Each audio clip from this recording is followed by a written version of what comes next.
The most dangerous trap isn't failure.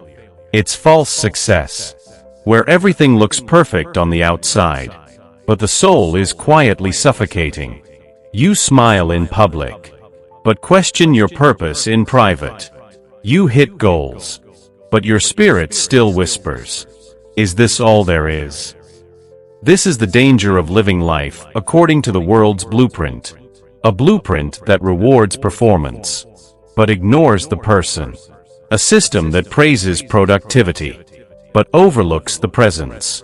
Einstein said, "We cannot solve our problems with the same thinking we used when we created them." So why do we keep solving spiritual emptiness with physical distractions?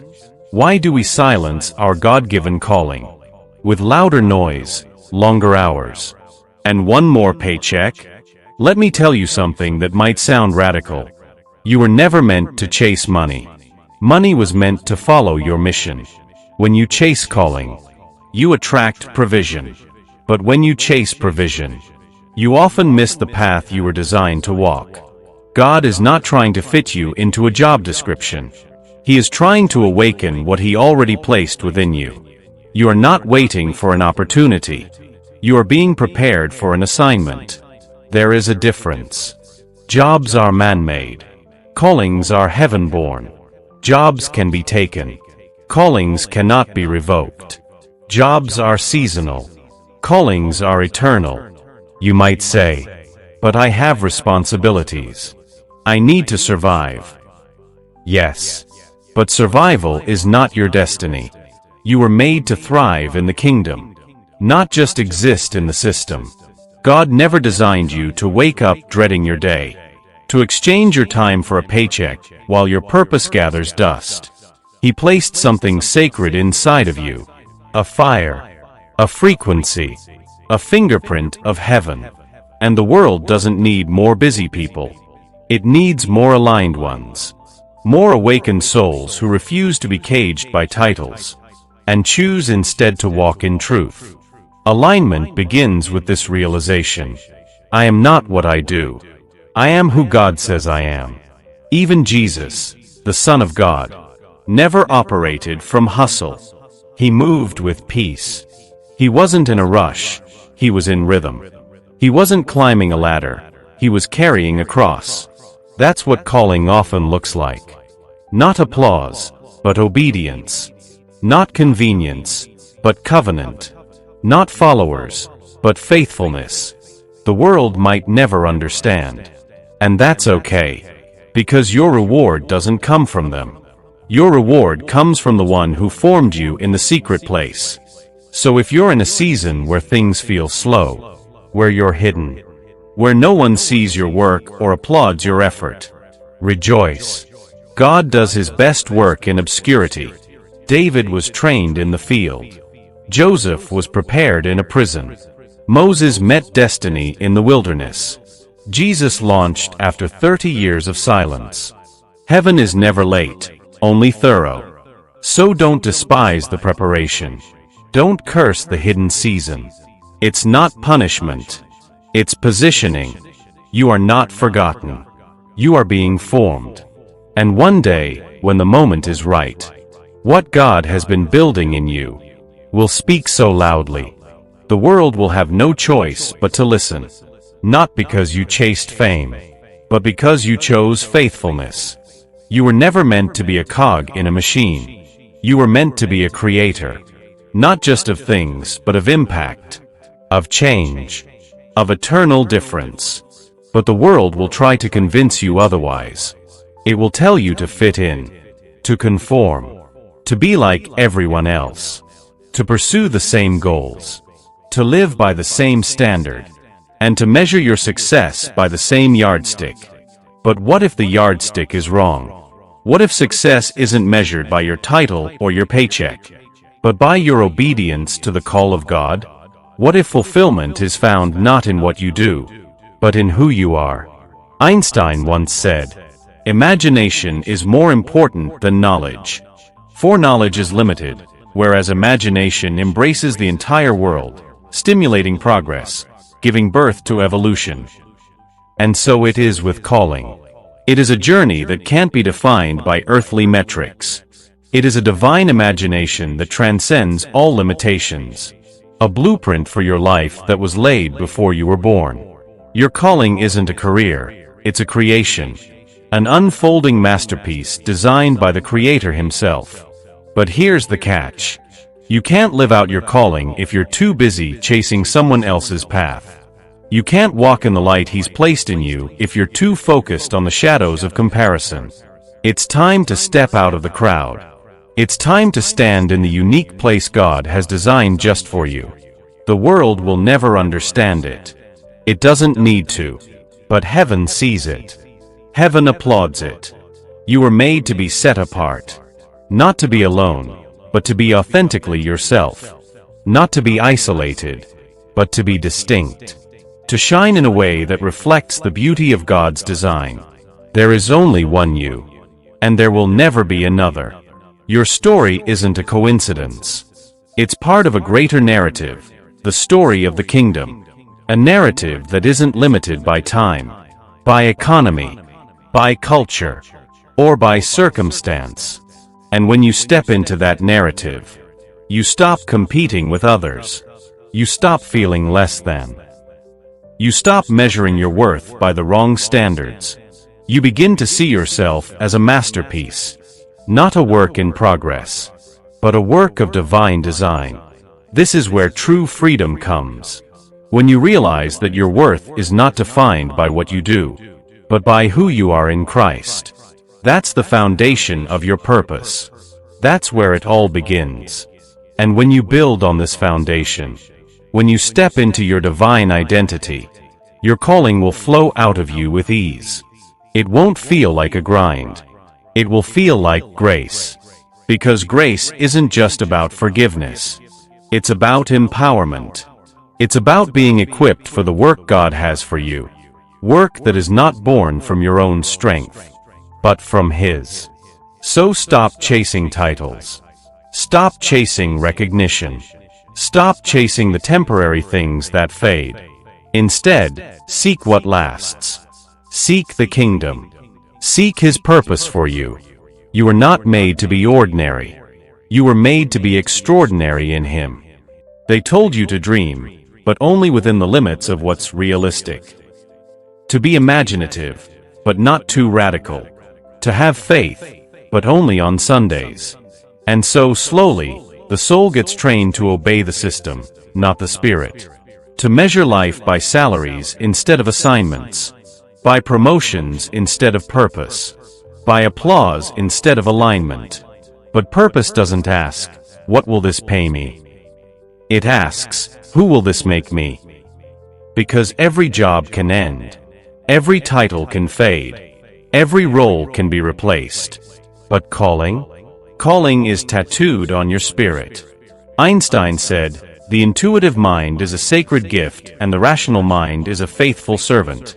We have created a society that honors the servant and has forgotten the gift. And that's exactly what's happened. We've honored systems and ignored souls. We've rewarded routines and forgotten revelation. We've pushed people into careers, but we've never called them into becoming. And now the world is full of exhausted souls. Busy, yet empty. Successful, yet hollow. Rich, yet restless. Why? Because humans weren't created just to function. They were designed to carry divine intention. From the beginning, Adam wasn't given a business card. He was given dominion. He wasn't employed, he was entrusted. He wasn't working for survival. He was cultivating the garden of purpose. And you? You were made of the same breath. That same divine DNA still runs through your spirit. But the moment you started measuring yourself by the world scale, you started shrinking your soul. You began chasing income over insight. Fame over faithfulness. Comfort over calling. And here's the truth no one wants to say out loud. Comfort is often the enemy of calling. Because purpose rarely feels comfortable. It demands risk. It demands sacrifice. It demands that you leave the boat and walk on water. And when you do, when you dare to believe you were made for more than just making a living. You begin to make a difference. That's the shift. From wages to wonder. From hustle to hearing. From employment to deployment. And here's what's even more radical. In the kingdom, you don't work for provision, you work from it. You don't strive for approval, you walk in already being chosen. You don't compete with others, you complete what only you were born to do.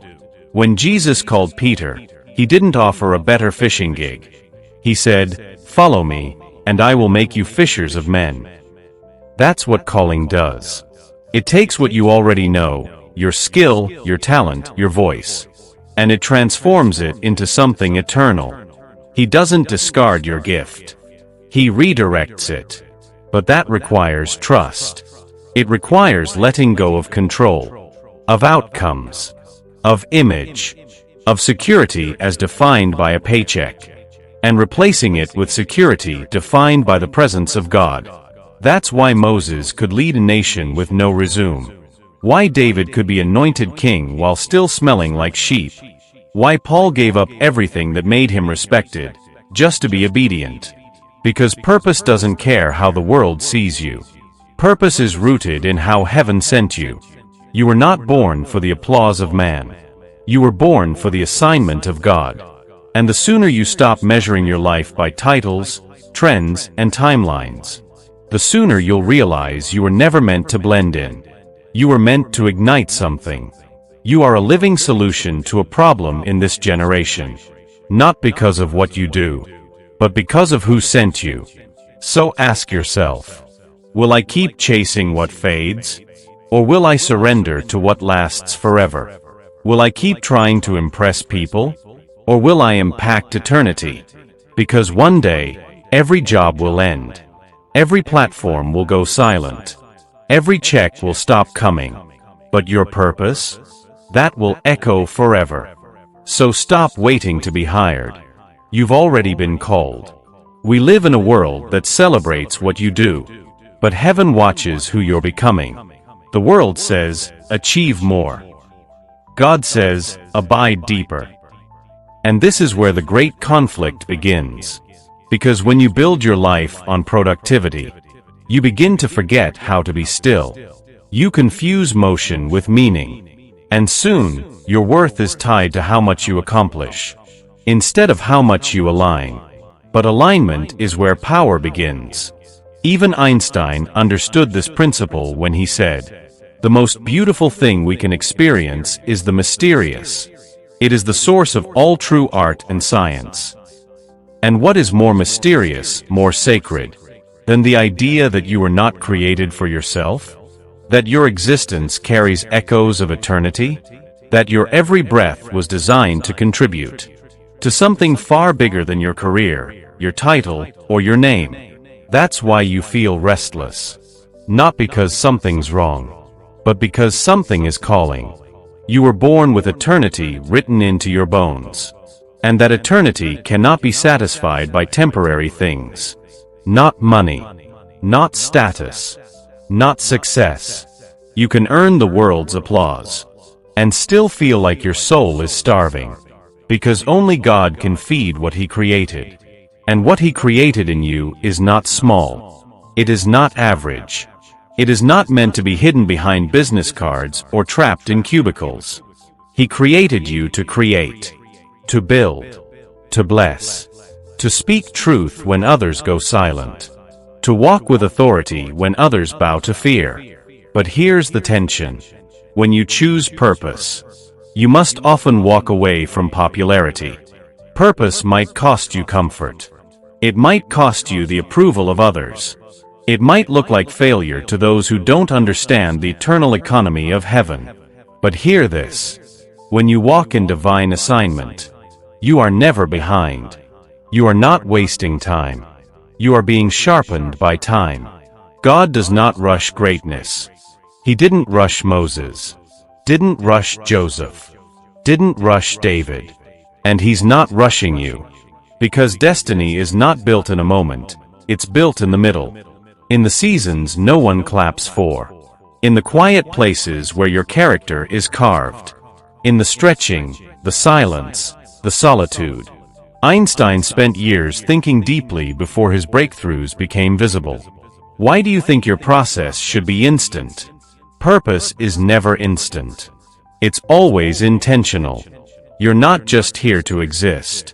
You're here to shift atmospheres, to walk into rooms and carry light, to speak when others stay silent, to remind people what matters most. You are not a machine. You are a message, a messenger, a miracle in motion. And even when you feel unseen, heaven is watching. Even when you feel behind, you're right on time in God's calendar. So don't panic. Don't settle. Don't shrink. You were not created for the race everyone else is running. You were created to walk with God, step by step, assignment by assignment, glory to glory. And when it's all said and done, you won't look back and ask, how much did I earn? You'll ask, how deeply did I live? How fully did I love? How faithfully did I follow the voice that created me? Because in the end, it won't be your career that echoes through eternity. It will be your calling. There is a difference between motion and meaning, between activity and alignment. And many spend their whole lives moving, without ever truly meaning anything. It's not that they didn't work hard. They did. But they worked hard in the wrong direction. They climbed the ladder, only to realize it was leaning on the wrong wall. Einstein said, the significant problems we face cannot be solved at the same level of thinking we were at when we created them. And today, the modern problem is not a lack of jobs, but a lack of meaning. A spiritual misalignment, masked as ambition. God did not place you on this earth just to earn a living. He placed you here to make a difference, to be light in darkness, a voice in silence, and a vessel for eternity. He didn't breathe His Spirit into you just so you could survive systems. He called you to transform atmospheres. You were not created to chase trends. You were created to set direction. And the truth is, when you are walking in your assignment, you may not always look successful to the world. But in the kingdom of God, your value is never tied to popularity. It's tied to purpose. The prophets weren't famous. The disciples weren't rich. Jesus himself was rejected more than he was accepted. But each of them changed the world, not because of a career, but because of a calling. You must stop equating your income with your impact. One pays your bills. The other feeds your soul. There are people who will never understand why you walked away from a good job to follow your heart. Let them wonder. They are not responsible for the fire God placed in your spirit.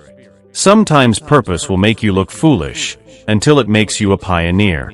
People laughed at Noah until the rain came. People doubted David until Goliath fell. People questioned Jesus until the grave was empty. This world rewards predictability, but heaven honors obedience. And that's the real test. Will you obey God when it doesn't make sense on paper? Will you follow the call when it doesn't come with a contract? Will you say yes to destiny when all you have is faith? Because here's the truth. Purpose doesn't always pay immediately, but it always multiplies eventually. God is not just trying to provide for you, He's trying to partner with you. He wants to co-labor with you, not just for temporary work, but for eternal fruit. So if you feel the tug in your heart, the sense that you were made for more, don't ignore it. That is heaven reminding you of what you were born for. You are not a mistake. You are not stuck. You are not too late. You are simply being awakened. Awakened to the truth that you don't need the world's permission to start walking in purpose. You don't need a perfect plan to obey a perfect God. You don't need the applause of people to fulfill an assignment from heaven. What you need is already inside you. Now is the time. Not next year. Not when you get promoted. Not when you have savings. Now. Step out of the system. Step into the assignment. You weren't just made for employment. You were made for eternal impact. Purpose is not something you find in a classroom. It's something that finds you, in silence, in surrender, in the stillness where God speaks and the world's noise fades. Einstein said, "The monotony and solitude of a quiet life stimulates the creative mind." And maybe that's why purpose often reveals itself when we step away from the crowd. When we stop running toward applause and start leaning into assignment. Because the world teaches you to perform, but God invites you to become. The world says, "Prove yourself." God says, "Know yourself in me." You see, your value was never meant to be measured by your output. Your worth doesn't fluctuate like the stock market. You are not a resource to be used. You are a soul with a divine reason to exist. But as long as your identity is tied to a position, a paycheck, or a platform, you will always feel insecure. Because what man gives, man can take away. But what God assigns, no one can cancel. Ask yourself, what if your real wealth isn't in your bank account, but in your obedience? What if your true success isn't the position you hold, but the lives you impact? Think about this. The richest moments in history were not made in boardrooms, but in wildernesses. Moses encountered purpose at a burning bush. Elijah heard God in a still, small voice. Jesus withdrew to quiet places, not to escape, but to align. The deeper your purpose, the quieter it might begin. And here's the challenge. The world moves fast. Purpose moves deep.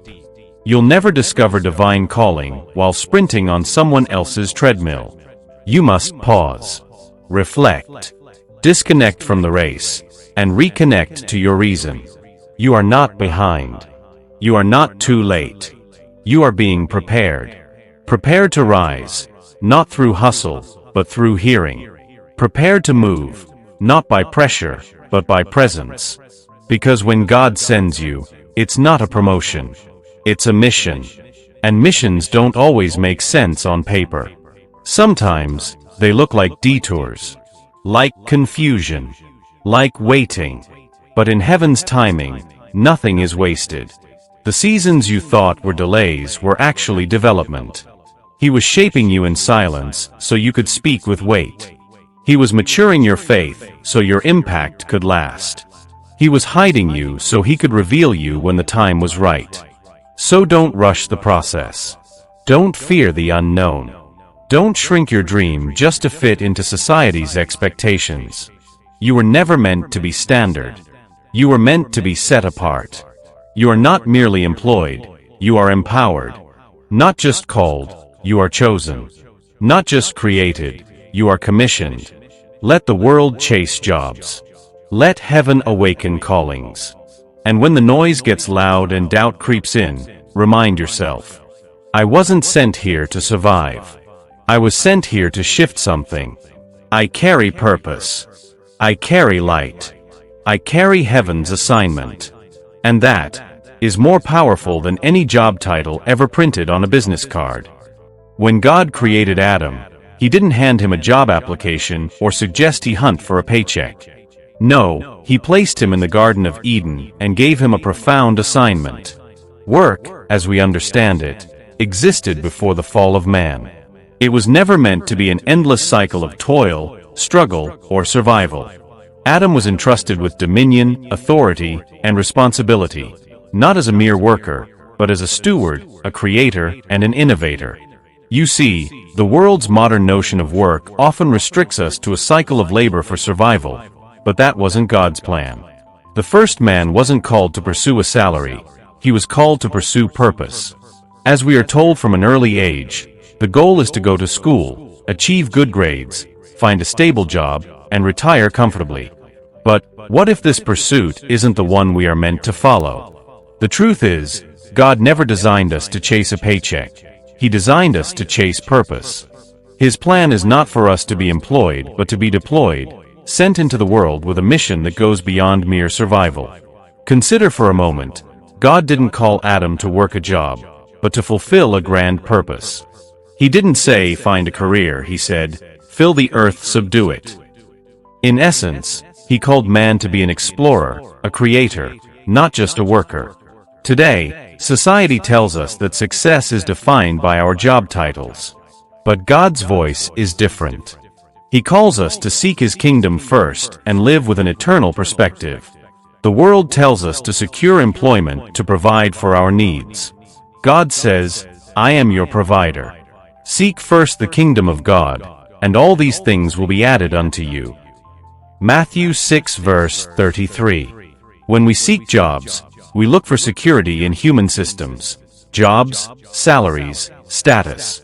But when we seek God's kingdom, we look for security in His infinite wisdom and providence.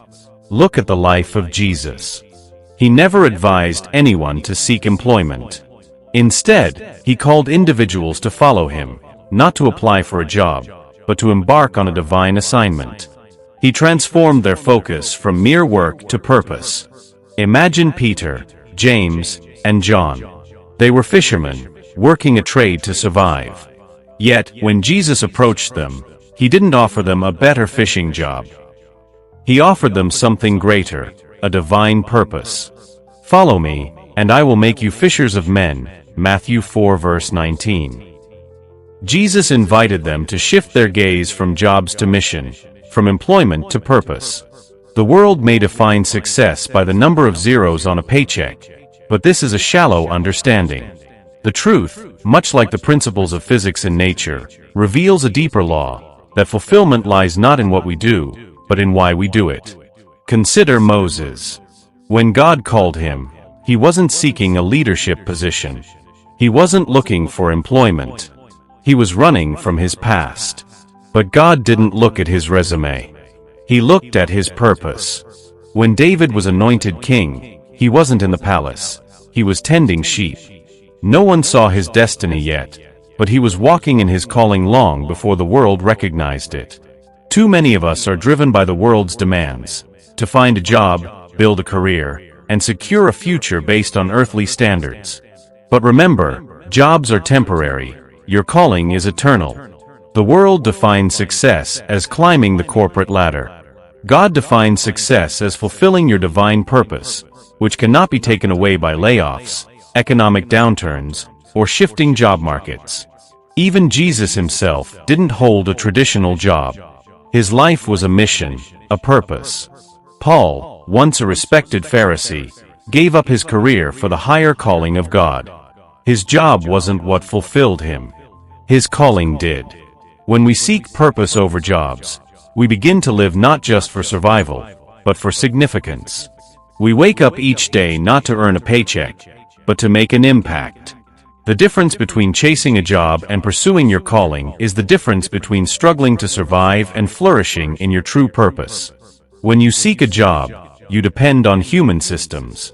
When you seek God's kingdom, you depend on divine provision. So which will you pursue? A temporary job or an eternal calling? Because, in the end, work is not about what you do for a living, but what you do with the life you've been given. The tragedy of our age is not unemployment, but misalignment. Millions walk the earth, fully employed yet entirely unfulfilled, not because they lack work, but because they lack alignment with purpose. They have jobs but no joy, careers but no calling, routine but no revelation. This is not how it was meant to be. God never created man to be consumed by the clock, ruled by routine, or buried beneath deadlines. He created man to live with intention, to move with clarity, and to act with divine authority. You were not designed to just fit into the world. You were designed to shape it. We've mistaken activity for achievement. We think busyness means progress. But a machine can be busy and go nowhere. A life disconnected from purpose is like a river that never reaches the ocean, always moving, never arriving. Einstein once said, "The world as we have created it is a process of our thinking. It cannot be changed without changing our thinking." In the same way, the system that teaches us to chase jobs, fear lack, and worship paychecks is a product of worldly thinking. To break free, we must renew our minds and return to God's design. He never said, "Get a job and you will find your purpose." He said, "Seek first my kingdom, and purpose will find you." The divine economy operates differently. Provision follows purpose, not the other way around. When God gives you an assignment, He equips you for it. Not just with skills, but with supernatural favor. That's why people who are walking in their purpose seem to shine, even when they have less by worldly standards. Their light doesn't come from position, it comes from purpose. Think of Noah. He wasn't building ships as a career. He didn't have a nautical degree or government funding. But he had purpose. And that purpose saved his generation. Or Joseph, betrayed, sold, imprisoned, forgotten. By every worldly measure, he was a failure. But in God's timeline, he was right on track. Because God wasn't promoting a career, He was preparing a calling. Purpose is not always packaged in prestige. Sometimes it looks like a prison. Sometimes it feels like a wilderness. But those who endure, those who listen to the whisper of destiny over the noise of society, they are the ones who find life that's worth living. Here's a question. If the salary was removed, would you still do what you do? If not, maybe you're working for a living instead of living for your calling. A paycheck may sustain your bills, but only purpose can sustain your soul. You were created with intention, formed with vision, breathed into existence not just to consume oxygen, but to release destiny. There is a divine blueprint over your life that no employer can define, no diploma can guarantee, and no economy can limit. The danger of chasing jobs is that you might catch one and lose yourself in the process. But when you chase your divine assignment, you don't just earn a living, you create impact. You don't just build a career, you leave a legacy. And in doing so, you reflect the image of the one who created you, not just to work, but to wonder, to worship, and to walk in purpose. Because at the end of life, the question won't be, how much did you make? The question will be, what did you make of what I gave you? They say time is money, but time is far more valuable than money. Money lost can be earned again. But time, once spent, is gone forever. Yet, the world has taught us to spend our time in exchange for money, never asking if the use of our time is aligned with the value of our soul. Einstein once reflected, "A calm and modest life brings more happiness than the pursuit of success combined with constant restlessness." And indeed, restlessness is the disease of this generation. Chasing success but never finding satisfaction, reaching milestones but never encountering meaning. That's what happens when purpose is traded for position. When calling is sacrificed at the altar of comfort. You were not created to be a gear in a machine, endlessly spinning without direction. You were made in the image of a creator, meant to create, to influence, to build with eternal blueprints. Your life is not meant to be measured in paychecks, but in purpose fulfilled. Look at the life of Abraham. God called him to leave the familiar. No job offer. No clear destination. Just a call, go to the land I will show you. That's purpose. It requires faith, not formulas. Obedience, not outcomes. Purpose rarely comes with clarity in the beginning. It comes with conviction. It doesn't always promise comfort, but it guarantees transformation. Let's be honest, jobs are often designed to keep you in line, to maintain systems. But purpose? Purpose disrupts. Purpose shifts the atmosphere. Purpose causes you to ask dangerous questions, like, what am I really here for? What would I do if I weren't afraid of losing income? If God is my provider, why am I living like my job is my master? These questions shake the system, but they also awaken the soul. The problem is, many people are so caught in survival mode that they've never tasted what it means to live. They clock in, clock out, and call it a life. But deep down, they know something is missing. Because when God formed you, He didn't breathe life into you just so you could pay bills and die. He placed eternity in your heart. A divine itch that no job can scratch, no promotion can cure. That's why even the most successful feel empty when they haven't aligned with their assignment. Because success outside of purpose is failure in disguise. You see, jobs end. Assignments evolve. But callings? Callings echo in eternity. You are not here by chance. You are not random. You are not replaceable. You are a unique expression of divine intent. A soul wrapped in skin, carrying light for a dark world. And if you've been stuck in a place where your soul feels suffocated, maybe it's not because you're lazy. Maybe it's because your soul is refusing to shrink into a space God never designed you for. So ask yourself, is my life built on what I was called to do? Or am I just following a script someone else wrote for me? It's time to wake up, to remember, to return. Return to the truth that your job is not your source, God is. Your boss is not your master, Christ is. Your salary is not your security, faith is. And when you truly grasp that, you will stop chasing paychecks and start chasing purpose. You will shift from existing to living, from laboring to leading, from employment to deployment. Because you, my friend, were never meant to blend in. You were meant to break through. In the grand design of life, work was never intended to be a chain that binds us to the mundane. The world has conditioned us to think that our worth is measured by the work we do, the titles we hold, and the financial rewards we earn. But what if, just like scientific discovery, the true purpose of work is to unlock something far greater than we ever imagined? Albert Einstein once said, "Strive not to be a success, but rather to be of value." Work in its purest form is not a means to an end but a process of becoming, a process of evolving into the person God designed you to be. It is not simply about the paycheck, but about the growth, the contribution, and the impact you leave on the world around you. God's original design for man was not to toil for survival, but to be a co-creator with him in the expansion of his kingdom. The idea of work that Adam was given was rooted in stewardship and creativity, not laborious toil. Adam wasn't just tending a garden. He was shaping the world, expanding it, improving it. His assignment was not just a task, but a divine calling. Yet, as we look at the world today, it's evident that many have fallen into the trap of believing that employment is the answer to life's purpose. We have been taught to find a job, earn a living, and secure financial stability. These goals, though important, are secondary to the greater calling we have been given. The purpose of life isn't found in a paycheck. It's found in pursuing the divine assignment that God has placed on your life. Take a moment to reflect on the lives of the great figures in history who did not follow the conventional path. Moses, called from the burning bush, was not seeking a leadership role. He was running from his past, lost in the wilderness. Yet, God's call wasn't based on his qualifications. It was based on his purpose. God called Moses not because of what he had done, but because of what he was called to do.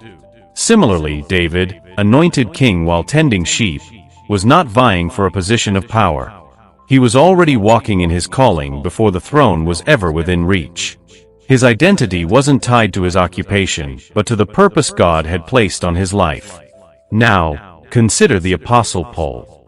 Before his encounter with God, he had a prestigious career as a Pharisee. He had the credentials, the respect, the power. But when he encountered his divine calling, he left all of that behind to pursue something far greater, a purpose that transcended human achievements. This is the very essence of the life we are called to live. The world tells us to seek jobs, climb ladders, and find security in our work. But God calls us to seek first his kingdom and his righteousness. Everything else, provision, security, fulfillment, will follow in its proper time. Our purpose, our identity, is not found in the work we do but in the mission we are given. The kingdom of God is not built on the principles of the world's economy, labor, wages, and competition, but on faith, calling, and divine provision. We must break free from the illusion that work is solely about earning a living. It is, instead, about fulfilling a divine purpose. When you seek a job, you depend on man. But when you seek the kingdom, you depend on God. When you pursue a career, you worry about your security. But when you pursue your calling, you walk in supernatural provision. The world encourages competition, but in God's kingdom, your gifts are made room for, and your contribution is unique. Think of Jesus, who never held a traditional job. He didn't collect a salary or receive a pension, but he lived the greatest mission ever known to mankind.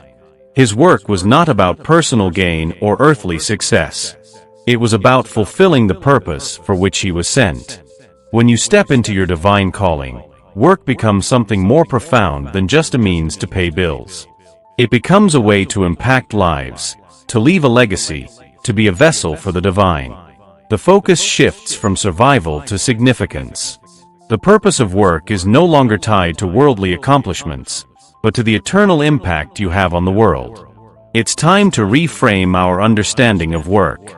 Work is not a trap, it's an opportunity. It's an opportunity to walk in alignment with your divine purpose. The world might offer you jobs, titles, and accolades, but none of these compare to the fulfillment that comes when you step into your calling. Too many are chasing temporary rewards, job titles, financial stability, promotions, only to find that these things are fleeting. Jobs come and go, markets fluctuate, and economies rise and fall. But your purpose is eternal. It is a calling that is not dependent on your qualifications, your resume, or your paycheck. So ask yourself, are you living for a job, or are you living for a purpose? Are you striving for a salary, or are you striving for significance? The truth is, you were not born to be a cog in the machine of employment.